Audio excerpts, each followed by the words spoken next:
So let's start with checklist for accountants. Accountants लाई daily, weekly, monthly, quarterly र annually गर्नुपर्ने काम के हुन् हैन अकाउन्टेन्टले कसरी आफ्नो टाइमलाई चाहिँ प्रायोरिटाइज गर्ने कसरी चाहिँ आफ्नो टाइमलाई बेस्ट युटिलाइज गर्ने केही छुटेको छ कि छैन ती कामहरू कसरी हेर्ने ती कुराहरू हामी चेकलिस्ट फर अकाउन्टेन्ट्स वाला सेक्सनमा डिस्कस गर्छौं so starting with daily task we have number 1 accounting task is check invoices to be raised for sales made and send it. सबभन्दा फर्स्ट काम के हो हामीले सेल्स इन्भोइसहरु सबै हाम्रो बिजनेसले काटेका सेल्स या काट्नु पर्ने सेल्स बिल्सहरु हाम्रो बिजनेसले काट्नु पर्ने सबै सेल्स बिल्सहरु काटियो कि काटिएन र पठाइयो कि पठाइएन हैन फर्स्ट थिङ र फरमोस्ट थिङ त्यो हेर्नु पर्यो किनभने भोलि सेल्समै गडबड भयो भने त त्यसले धेरै समस्या पार्छ so first thing is check invoices to be raised second check business emails and take actions as necessary अब बिजनेस इमेल हेर्नु पर्यो हैन कहिले बैंकले चाहिँ केही कुराहरु भनिरा हुन सक्छ केही कुरा मागिरा हुन सक्छ हैन कहिले चाहिँ डेप्टर्स क्रेडिटर्सले कन्फर्मेसन पठाइरा हुन सक्नुहुन्छ हैन कहिले चाहिँ कुनै चेकको या कुनै अमाउन्ट डिपोजिट्सको भेरिफिकेसनहरु होला अहिले त झन् त्यो अनलाइन बैंकिङ आइसकेपछि त कति कुरा त इमेलमै आउँछ सो त्यो कुराहरु हामीले हेर्नु पर्यो next document the daily transactions and record them including bank account अब यहाँनेर यो भन्दाखेरि एकदम सिम्पल ल्याङ्ग्वेजमा भनियो तर यो एकदम फास्ट छ डकुमेन्ट द डेली ट्रान्ज्याक्सन बिजनेसले डेली गर्ने सबै ट्रान्ज्याक्सन्सहरुलाई डकुमेन्ट गर्नु पर्यो ठीक छ बिजनेसले गर्ने सबै ट्रान्ज्याक्सन्स भनेको पर्चेज भएको छ भने पर्चेजको बिल हामीले राख्नु पर्यो सेल्स गरेका छौं भने सेल्सको इन्भोइसको त हामीले कुरा गरिसक्यौं त्यसै हामीले कसैलाई पेमेन्ट गरेका छौं भने पेमेन्ट रिसिट पेमेन्टको स्लिप चाहियो हामीसँग हैन अहिले त अब सफ्टवेयरबाट इजिली निकाल्न पनि सकिन्छ पैसा आएको छ भने रिसिट स्लिप चाहियो सो जति पनि हामीले ट्रान्ज्याक्सन्स गरेको छौं ती सबैलाई रेकर्ड गर्नु पर्यो इन्क्लुडिङ बैंक अकाउन्ट बैंकलाई पनि एकचोटी लास्टमा हेर्नु पर्यो 5 बजेपछि सर बैंक हेर्दिने एकचोटी कुन कुन ट्रान्ज्याक्सन्स भएको छ हैन कुनै हामीले छुटाएको त छैनौ आफ्नो सफ्टवेयरमा हैन कुनै कहिले हुन्छ नि त चार्ज हुन्छ कहिले पार्टीले सिधै बैंकमा डिपोजिट गरिदिरहेको हुन्छ सो यी कुराहरु हामीले डकुमेन्ट गर्नु पर्यो अफिसबाट निस्किनु भन्दा अगाडि हामीले सधैं फिजिकल क्याश भेरिफाई गर्नु पर्यो we need to verify the physical cash and record it at day end sir किन फिजिकल क्याश भेरिफिकेसन गर्नुपर्छ यस्तो हुन्छ के अरु सबै कुराको लागि त हामीसँग डकुमेन्ट प्रुफ हुन्छ यो हुन्छ त्यो हुन्छ अब यो क्याशको कुरामा चाहिँ कहिले कहिले हैन सानसानो पेटी एक्सपेन्सेसहरु हुन्छ कहिले कसलाई चाहिँ हतारमा चाहिँ अमाउन्ट दिनुपर्ने हुन्छ कहिले के हुन्छ हो त्यो केसमा चाहिँ फिजिकल क्लासले धुरुक्कै रुवाउँछ के हामीलाई किनभने मिल्यो भने त ठीक छ अब कहिले कहिले एक दुईटा पनि छुट्टिहाल्यो भने या कहिले कहिले चाहिँ भनौं न पेटी एक्सपेन्सेसमा ती दिइहाल्यो भने त्यो त कहाँबाट लिएर आउने केही न केही प्रुफ त चाहियो भनी राखेको छ ऐनदेखि सो यो फिजिकल क्याश चाहिँ हरेक दिन भेरिफाई गरौँ सफ्टवेयरमा हेरौँ क्लोजिङ क्याश कति छ आफूसँग क्लोजिङ क्याश कति छ र त्यो म्याच हुन्छ भने ठीक छ म्याच हुँदैन भने किन हुँदैन अब कुनमा बढी छ कुनमा घटी छ त्यो चाहिँ चेक गर्नै पर्यो है डेली गर्नुपर्ने काम यो चाहिँ यति चाहिँ गर्नै पर्यो डकुमेन्ट सबै ट्रान्ज्याक्सन गर्नु पर्यो इन्भोइस रेज गर्नु पर्यो इमेल सिमेल हेर्नु पर्यो र फिजिकल क्याश भेरिफाई गर्नु ठीक छ and then let's move to weekly task weekly गर्नुपर्ने काम के हो वीकमा एटलिस्ट एकचोटी बैंकसँग रिकन्साइल गरौँ आफ्नो लेजरलाई किनभने धेरै टाइम लम्बियो भने के हुन्छ के को लागि हो भन्ने कुरा बिर्सिन्छ हो सो एकचोटी एटलिस्ट फ्राइडेको चाहिँ एउटा कट अफ टाइम राखौँ फ्राइडेको 2 बजेसम्म चाहिँ जति पनि बैंकको ट्रान्ज्याक्सन हुन्छ र आफ्नो सफ्टवेयरमा जति पनि ट्रान्ज्याक्सन भएको छ त्यो दुईटालाई सर एकचोटी म्याच गरौँ अब कुनै म्याच भएको छैन भने किन भएको छैन हैन ठ्याक्क थाहा भइहाल्छ त्यसलाई ट्रेस गर्न पनि सजिलो हुन्छ त्यही कुरा हामीले चाहिँ मन्थ वाला प्लान बनायो महिनामा एकचोटी गरौँला भनेर अल्छी मानेर बस्यौं भने त्यो महिनाको चाहिँ 30 गते बल्ल सुरु हुन्छ गर्नको लागि अनि 2 गते चाहिँ कुनै कुरा बिग्रियो भने ओहो अब 25,000 गएको छ बैंकबाट किन गएको छ अत्तो पत्तो छैन कुन पार्टीलाई दिएको हो कि के हो कि हैन त्यो भएर सकेसम्म अब डेली पनि सधैँ पोसिबल नहोला किनभने कतिपय चोटी चाहिँ कसैलाई चेक दिन्छौं हामीले ठ्याक्कै इन्ट्री गरिदिन्छौं त्यो पार्टीले आजको आजै त हालेको हुँदैन हैन सो डेली अलिकति फिजिबल नहोला एटलिस्ट वीकमा एकचोटी चाहिँ बैंक र हाम्रो अकाउन्ट्स रिकन्साइल त्यस्तै अर्को अपडेट एन्ड ट्र्याक इन्भेन्ट्री एकचोटी इन्भेन्ट्रीलाई पनि हैन के भइराछ इन्भेन्ट्री अब जस्तो लोअर अर्डरमा छ कि हैन लोअर अर्डर भन्न खोजेको चाहिँ जस्तो हाम्रो कहिले कहिले हुन्छ नि अब नेगेटिभ जान लागिसक्यो तै पनि मगाइएको छैन हैन कुनै चाहिँ हुनुपर्ने भन्दा कम क्वान्टिटी भइराको हुन सक्छ कुनै पार्टीहरुले मगाएको भन्दा कम हुन सक्छ सो एटलिस्ट एकचोटी वीकमा चाहिँ इन्भेन्ट्रीको लेभल हैन यसमा इन्भेन्ट्री काउन्ट गर्ने भन्न खोजेको हैन यसमा इन्भेन्ट्रीको लेभल हेरौँ त्यो मिनिमम अर्डर क्वान्टिटी भन्दा तल गएको छ कि छैन अब यो स्पेशली ट्रेडिङ बिजनेसहरुलाई एकदमै जरुरी हुन्छ यो कुरा है त्यस्तै next keep track of expenses and record miss transaction यदि कुनै ट्रान्ज्याक्सनहरु मिस भएको छ भने त्यसलाई रेकर्ड गर्नु पर्यो र मेन कुरा एक्सपेन्सेसहरु हैन अब एक्सपेन्सेसहरु अब कहिले कहिले चाहिँ एक्सपेन्समा चाहिँ किन विकलीमा लगियो सर हैन, जस्तो डकुमेन्टेसन त डेलीमा पनि थियो भन्ने खालको क्वेरी आउला। यस्तो हो कि यो चाहिँ एक्सपेन्सेस भनेको चाहिँ सधैँ के हुन्छ, कहिले कहिले के हुन्छ, आज हामीले पैसा दियौँ 1-2 दिनपछि बिल आउने पनि केसेसहरू हुनसक्छ हैन। आज हामीले चाहिँ अब जस्तो हुन्छ नि पेडी ग्यास एक्सपेन्सहरू यताउताको त 1-2 दिनपछि फेरि गएर बिल ल्याउनु पर्ने त्यस्तो खालको केस छ भने त्यसलाई पनि ट्रेस गरौँ, ठिक छ। त्यसलाई कतै रेकर्ड गरौँ, एक्सपेन्सलाई ट्रेस गर्नै पर्यो, ठिक छ। Next follow up with debtor for payments and schedule for payments due. अब यो दुईटा कुरा नि विकली एटलिस्ट एकचोटि चाहिँ हेर्नुपर्छ हामीले कसलाई पेमेन्ट गर्न बाँकी छ हैन। अब कति हो नर्मल हाम्रो बिजनेसमा, बिजनेस वाइज फरक पर्छ यो पेमेन्ट ड्यू र पेमेन्ट उठाउने भन्ने कुरा हैन। जस्तो कन्स्ट्रक्सन बिजनेसहरुमा मेबी 90 डेज 120 डेज पनि देखिरहेको हुन्छ एकदम कमनली। अलिकति सानो ट्रेडर्सहरूको केसमा 25-30 दिनपछि हैन नर्मल क्रेडिट पिरियड नै 1 महिनाको दिएको हुन्छ। अब त्यो भन्दा नि अझै सानो स्केलको एकदम क्याशमै कारोबार गर्नेहरूलाई 5-10 दिन पनि धेरै हुन्छ होला। सो आफ्नो आफ्नो बिजनेसको नेचर हेरेर को डेप्टर्सबाट पैसा उठ्न बाँकी रह्यो र को क्रेडिटरलाई पैसा तिर्न बाँकी रह्यो, ड्यू भयो हैन। अब 30 दिनको कन्डिसनमा ल्याएको 35 दिन भइसक्यो हैन, त्यस्तो पनि होला नि त। अब डेली हेर्न थालियो भने चाहिँ फेरि फोन गर्ने बित्तिकै यता डेप्टरले क्रेडिटरले नउठाइदिन सक्नुहुन्छ या हुन्छ भनेर पनि 1-2 दिन लम्बिन सक्छ। सो एटलिस्ट एकचोटि विकमा एकचोटि चाहिँ हामीले यो हेर्नै पर्यो, सेड्युल हेर्नु पर्यो कि डेप्टरबाट उठाउने सेड्युल, क्रेडिटर्सलाई तिर्ने सेड्युल। त्यसपछि हामीसँग छ नेक्स्ट मन्थली। मन्थलीमा हामीसँग छ book other income and expense occurring monthly. So monthly occurring गर्ने इन्कम र एक्सपेन्सहरू बुक गर्नु पर्यो। जस्तो हामीले कसैलाई कुनै स्पेस भाडामा दिएको छौँ भने उहाँलाई रेन्ट आउला या हामी आफै रेन्ट तिर्नुपर्छ होला। अब यो त महिनामा एकचोटि हुने कुरा भयो। सो महिना सकेको दिन या महिनाको लास्ट क्लोजिङ डेटमा हामीले यो बुक गर्नु पर्यो रेन्टको खर्च।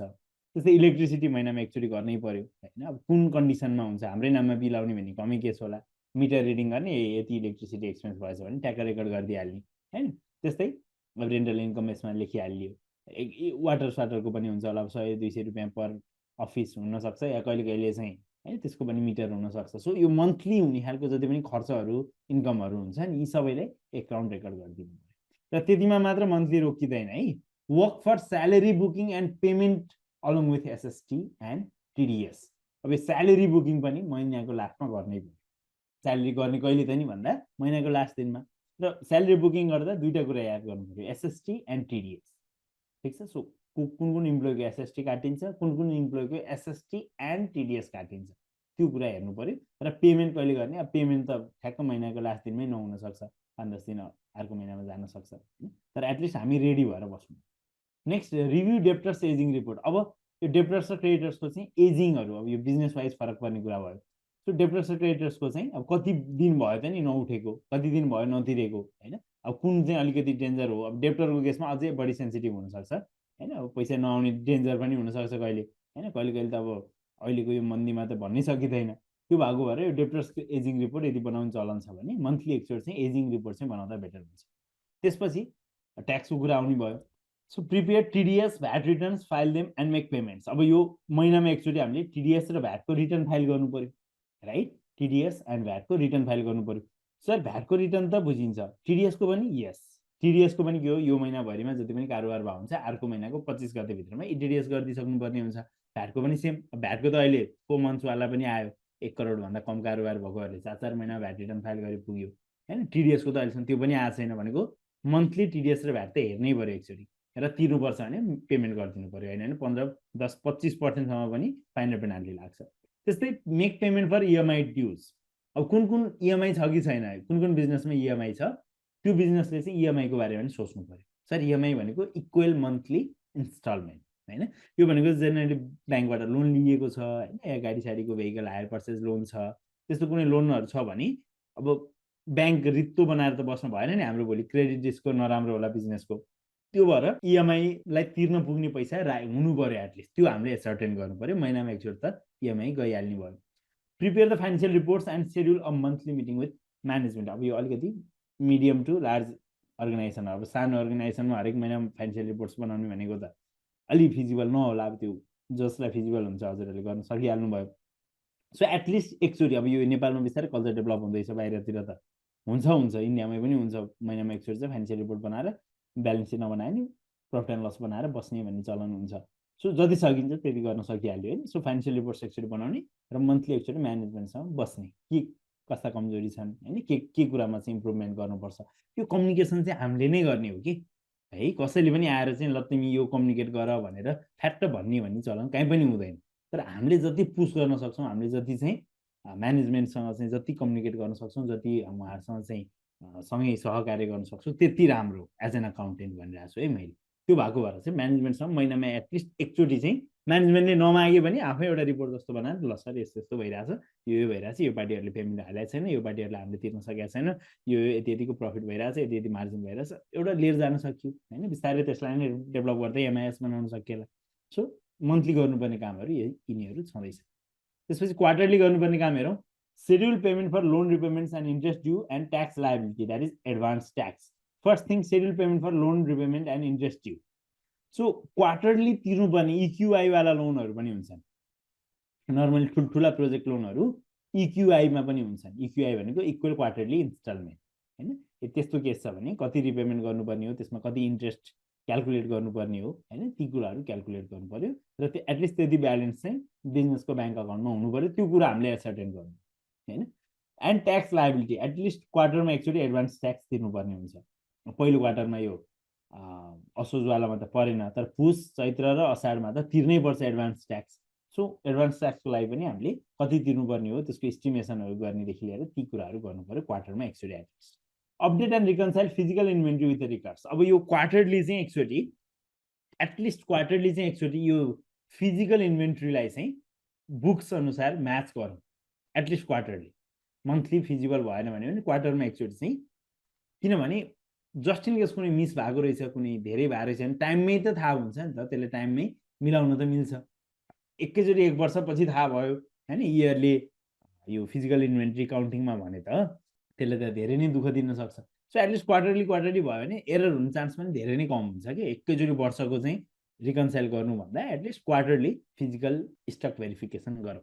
ठीक छ next update books of account with abnormal transaction records if any यदि कुनै त्यस्तो एबनर्मल ट्रान्जेक्सनहरु छ एडजस्टमेन्ट गर्नुपर्ने ट्रान्जेक्सनहरु छ भने त्यसको पनि हामीले अपडेट गर्नुपर्छ जस्तै सेल अफ फिक्स एसेट अब सेल अफ फिक्स एसेट हरेकचोटि भइरहने कुरा हैन हैन कहिले चाहिँ फिक्स एसेट दिइसकियो हैन त्यसको सेल्स बिल नकाटेको हुन सक्छ हैन नर्मली डे टु डेमा हुने हैन पक्क बिस्तारै गरौँला भन्ने खालको केस हुन सक्छ हैन सो यस्तो एबनर्मल ट्रान्जेक्सन्सहरु यदि कुनै छन् भने त्यस्तो कुरालाई पनि हामीले एटलिस्ट क्वार्टरमा एकचोटि चाहिँ रिचेक गर्नुपर्छ त्यस्तै interest earn in bank account यदि प्राइभेट फर्म छ भने त इन्ट्रेस्ट पनि आइरहेको हुनसक्छ हैन कम्पनीले त सेभिङ अकाउन्ट खोल्न पाएन तर प्राइभेट फर्मको ओनरले त पाउनु भयो हैन त्यस्तो पनि केसेसहरु छ भने त्यसलाई पनि एकचोटि चाहिँ क्वार्टरमा एकचोटि चाहिँ एटलिस्ट इन्ट्रेस्ट अर्न भनेर चाहिँ इन्ट्री गर्नु पर्यो सो यस्तो एबनर्मल ट्रान्जेक्सनहरुलाई हेर्न सक्यो त्यसपछि अर्को छ get balance confirmation from selected vendors or clients for account verification अब यो ब्यालेन्स कन्फर्मेसन कुरा पनि जेनरली त इयर एन्डमा चाहिँ गर्नै पर्यो भन्ने कुरा हो हैन 1 लाख कटेको केसेसहरुमा तर बेटर के हुन्छ क्वार्टरली एकचोटि कन्फर्म गराइयो भने कन्फर्म भनेको प्रपर त्यो कन्फर्मेसन ठप्पा सप्पा लाएर आउन जानुपर्छ भन्ने छैन हैन आफ्नो सिम्पल लेजर उहाँहरुलाई पठाइदिने मेल गरिदिने उहाँहरुको लेजर मगाउने हेर्ने हैन कुनै कहीं छुटेको त छैन आफ्नोमा उहाँहरुकोमा हैन सो त्यसलाई चेक गर्न पनि मिल्छ ठीक छ so that is quarterly task balance confirmation यो पनि क्वार्टरली गरियो भने धेरै सजिलो अब मन्थली अलि फिजिबल नहोला इयरली गर्दाखेरि कतिपय कुरा ढिलो भइसक्यो त्यो भएको भएर एटलिस्ट क्वार्टरली गरियो भने धेरै सजिलो हुन्छ and review and compare profit and loss report with prior period so quarterly review भन्ने हुन्छ बैंकहरुमा त अहिले पनि चलन छ अब नर्मल बिजनेसले पनि यो गर्दा हुन्छ प्रॉफिट एन्ड लस कम्पेयर गर्ने अघिल्लो वर्ष महिना अघिल्लो पिरियड अघिल्लो क्वार्टरको र यो क्वार्टरको किन लस आयो हैन या किन प्रॉफिट बढी भयो हैन एबनर्मल फ्याक्टर्सहरु के छ कुनै चाहिँ सिजनल बिजनेस हुन्छ जाडोमा बढी चल्ने गर्मीमा कम चल्ने हैन कुनै अपोजिट हुन सक्छ होला कुनै नर्मल होला कुनै दशैंको बेलामा चाहिँ बढी चल्ने होला हैन सो एकचोटि सर बसेर कम्पेयर गर्ने म्यानेजमेन्ट टिमसँग बस्ने यी कुराहरु हामीले गर्न सक्यौं क्वार्टरली अब इयर एन्डमा जाम इयर एन्डमा complete books of account complete गर्नु पर्यो ब्यालेन्स शीट प्रॉफिट एन्ड लसहरु तयार गर्नु पर्यो हैन check for any pending journal entries and adjustment अब कतिपय कुराहरु इयर एन्डमा मात्र गर्ने कुराहरु हुन सक्छन् जस्तो डेप्रिसिएसन अब यहाँ तल आइहाल्छ हैन त्यो बाहेक अरु इन्ट्रीजहरु पनि कुनै एररहरु छन् हैन कुनै एडजस्टमेन्ट गर्नुपर्ने छ कुनै एमोर्टाइजेसन गर्नुपर्ने छ भने त्यस्ता इन्ट्रीहरुलाई पनि हामीले इयर एन्डमा गर्दिनु पर्यो एनी हाउ हैन कुनै एरर भयो कुनै पार्टीको एडजस्टमेन्ट गर्नु पर्यो एनीथिङ सो कुनै त्यस्तो पेन्डिङ कुरा छ भने गर्न पर्यो नेक्स्ट डेप्रिसिएसन क्याल्कुलेट गर्नु पर्यो किनभने फिक्स एसेट किनेपछि त डेप्रिसिएसनको त छुट्टै बिल आउने भन्ने त हुँदैन, हामी आफैले क्याल्कुलेट गर्ने हो। सो डेप्रिसिएसन एटलिस्ट वर्षको एकचोटि हामीले क्याल्कुलेट गर्नै पर्यो। Next, balance confirmation from bank for loan, outstanding interest and bank balance. So bank confirmation या ब्यालेन्स कन्फर्मेसन चाहिँ हामीले डेप्टर्स र क्रेडिटर्सबाट मात्र मगाउने भन्ने होइन, ब्याङ्कसँग पनि मगाउनु पर्यो। यदि ब्याङ्कसँग चाहिँ हामीले लोन लिएको छौँ, ब्याङ्कसँग हामीले चाहिँ कुनै क्रेडिट फेसिलिटी लिएको छौँ, होइन ब्याङ्कसँग हामीले चाहिँ कुनै एलसीहरू यताउता लिएको छौँ, जुनसुकै केस होस् हामीले ब्याङ्कसँग कन्फर्मेसन मगाउँछौँ। त्यो कन्फर्मेसनमा के हुन्छ अरे, लोन आउटस्ट्यान्डिङ, होइन इन्ट्रेस्टको कुरा, ब्याङ्क ब्यालेन्सको कुराहरू हुन्छ। अब त्यसको सबै फर्मेट हामी पछि हेरिहाल्छौँ। Then we have balance confirmation from suppliers and debtors. अब यो मोर देन 1 लाखको त कम्पलसरीली ल्याउनु पर्यो, किनभने एनेक्जर 13 मा जान्छ। एनेक्जर 13 मा जस्ट इन केस मिस्टेक भयो भने ब्यालेन्स कन्फर्मेसन नभएको हुनाले हाम्रो गल्ती देखिन्छ। लेस देन 1 लाखको पनि गर्न सक्यो। यो ब्यालेन्स कन्फर्मेसन चाहिँ सप्लायर्स र डेटर्स दुईटैसँग हामी गर्छौँ, होइन जसलाई हामीले सामान बेच्छौँ उहाँहरूसँग पनि गर्छौँ, जोबाट हामीले सामान किनेको छौँ उहाँहरूबाट पनि गर्छौँ। And then finally prepare for external audit, होइन अडिटको लागि तयार हुनु पर्यो। अब होइन अडिटरको लागि अब अडिटरले चाहिँ डिफ्रेन्ट सर्ट अफ डकुमेन्ट्सहरू माग्नुहुन्छ होला, होइन त्यसको लागि चाहिँ कन्फर्मेसन्सहरूदेखि लिएर धेरै कुराहरू चाहिन्छ होला। सो अडिटको लागि चाहिँ हामी जेनरली प्रिपेयर हुनु पर्यो इयर एन्डमा। सो दिस वाज इट, ठिक छ, चेकलिस्ट फर अकाउन्टेन्ट। अब हजुरहरूको लागि चाहिँ जो स्टुडेन्ट हुन्छ सायद यो ब्याचबाट चाहिँ हजुरहरूले यो डाउनलोड गर्ने अप्सन पनि पाउनुहुन्छ। यसमा चाहिँ हामीले यो प्रिन्टै गर्ने फर्मेट राखेको छौँ है। ल हेर्नुहोस्, डेली टास्क भनेर सट्टा छ, ठिक छ। विकली टास्क हरेक चाहिँ एउटा छुट्टै छुट्टै पेजमा बनाएर त्यसलाई ट्याक्क प्रिन्ट गर्ने फर्मेटमा चाहिँ बनाएको छौँ। यसमा कामहरू हुँदैछ। यो हजुरहरूले छिट्टै जो स्टुडेन्ट हुनुहुन्छ हजुरहरूले छिट्टै यसलाई डाउनलोड गर्ने अप्सन पनि पाउनुहुन्छ।